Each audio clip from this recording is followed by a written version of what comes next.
Price Lord. கர்த்தருடைய பரிசுத்த நாமத்துக்கு மகிமை உண்டாவதாக.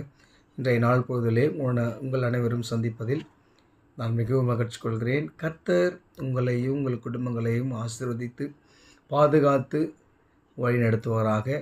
விசுவாசிங்க, கர்த்தர் நம்ம எப்போதும் ஒரு கண்ணின் இமையை போல பாதுகாக்கிறார் என்பது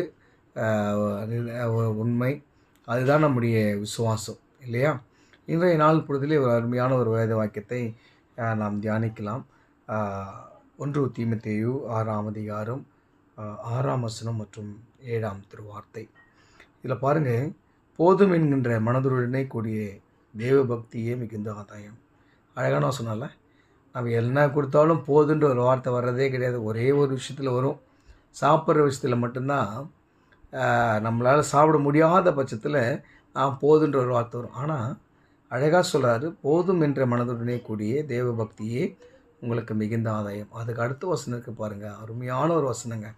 உலகத்தில் நாம் எல்லாவற்றையும் அபகரிக்கிறது, எல்லா ஒரு விஷயங்களை பார்க்கும்போது எல்லாவற்றையும் மேலும் நம்முடைய ஆசைகள் போகிறது.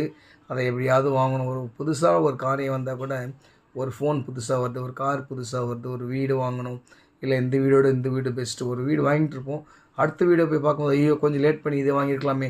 இப்படி அநேக காரியங்களை நாம் என்ன பண்ணுறோம், அதை வாங்கி எப்படியாவது போட்டுடணும்.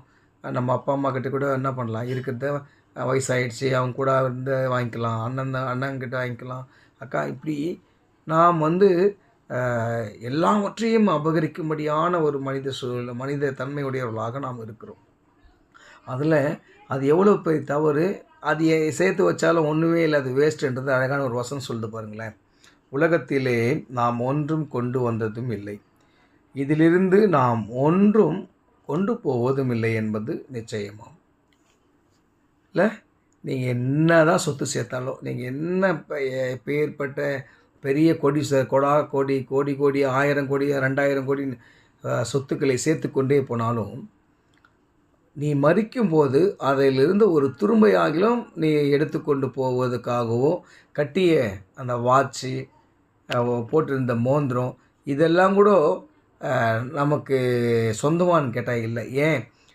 அழகாக சொல்லுவாங்க, புதைக்கும் போது அண்ணா கயிறை கூட என்ன பண்ணுறாங்க, கட் பண்ணிட்டு தான் எடுத்து போட்டு தான் புதைக்கிறாங்க. அது கூட உனக்கு சொந்தம் கிடையாது, இல்லையா? ஆனால் இன்றைக்கி உலகத்தில் நாம் இதெல்லாம் குறித்து பார்க்குறோம். இப்படி தான் ஒரு ஐஸ்வர்யன் என்ன பண்ணுறான், ஒரு ஊமையில் ஆண்டவர் சொல்லுவார், எல்லாவற்றையும் சேர்த்து வச்சுட்டு நான் 10 அதாவது தலைமுறைக்கு சொத்து சேர்த்துட்டேன்னுவான். அவனை பார்த்து ஆண்டவர் மதிகடனேன்னுவார், அறிவில்லாதவனேன்னுவார். ஏன்னு சொன்னால், இன்றைக்கி